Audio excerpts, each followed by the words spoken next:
The day my mother-in-law stood up at my husband's birthday party and announced to everyone that I had ruined her son's life, I honestly thought my marriage was over.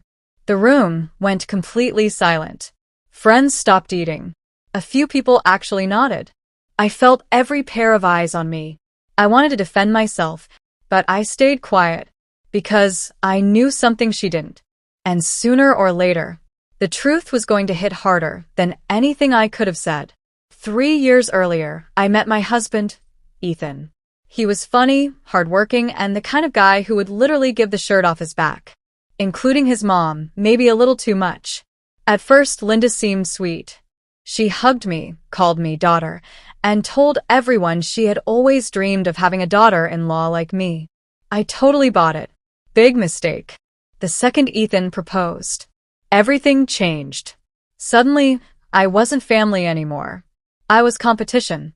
She started calling him 5 or 6 times a day.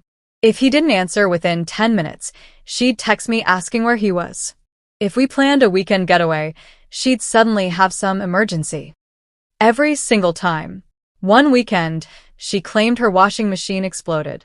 When we rushed over, she was sitting on the couch watching TV. The washing machine worked perfectly. She just wanted Ethan there. He laughed it off. That's just mom. But it kept getting worse. She had a key to our apartment. Without asking, she'd walk right in.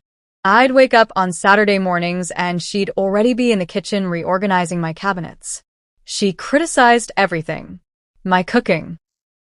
My cleaning. Even the way I folded towels.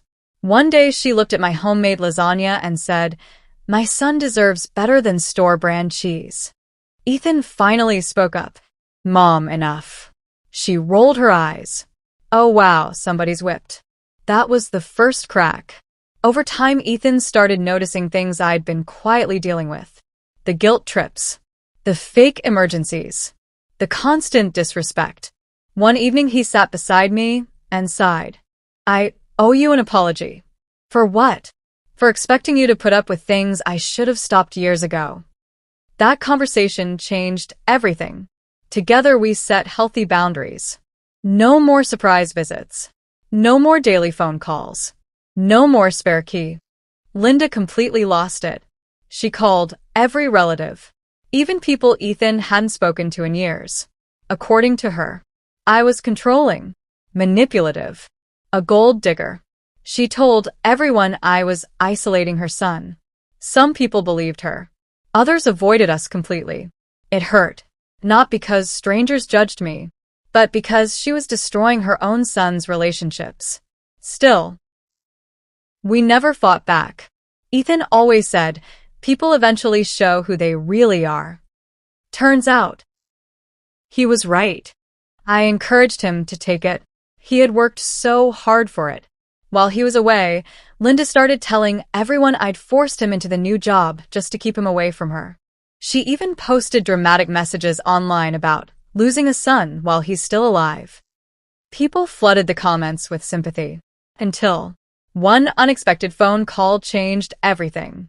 It was Ethan's cousin. She whispered, "You need to see something." Apparently, Linda didn't realize she'd left her phone recording during a family gathering. Someone accidentally captured an entire conversation. And, in that recording, Linda laughed. She admitted there was nothing wrong with her.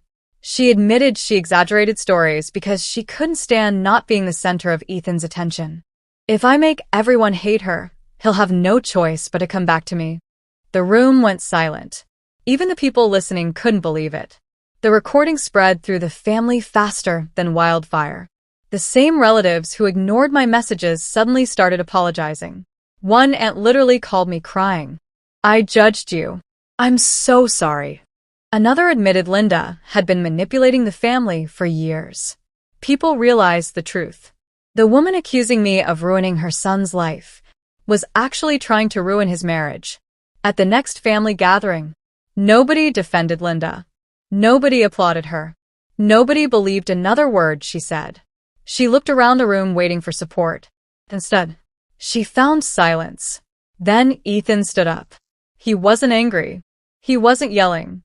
He simply looked at his mother and said, I didn't lose my family when I married my wife.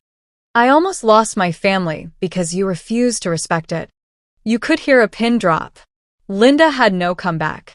For the first time in years, she quietly picked up her purse and walked out. Months later, she finally reached out. Not with excuses, not with blame, but with a genuine apology. It took time, a lot of time, but little by little, things improved. Today we still have boundaries. We still protect our peace. But now those boundaries are respected, because everyone finally knows the truth. Sometimes the loudest person in the room isn't telling the truth. Sometimes the quiet person is simply waiting for the facts to speak for themselves. And in the end, the truth always has a way of coming out.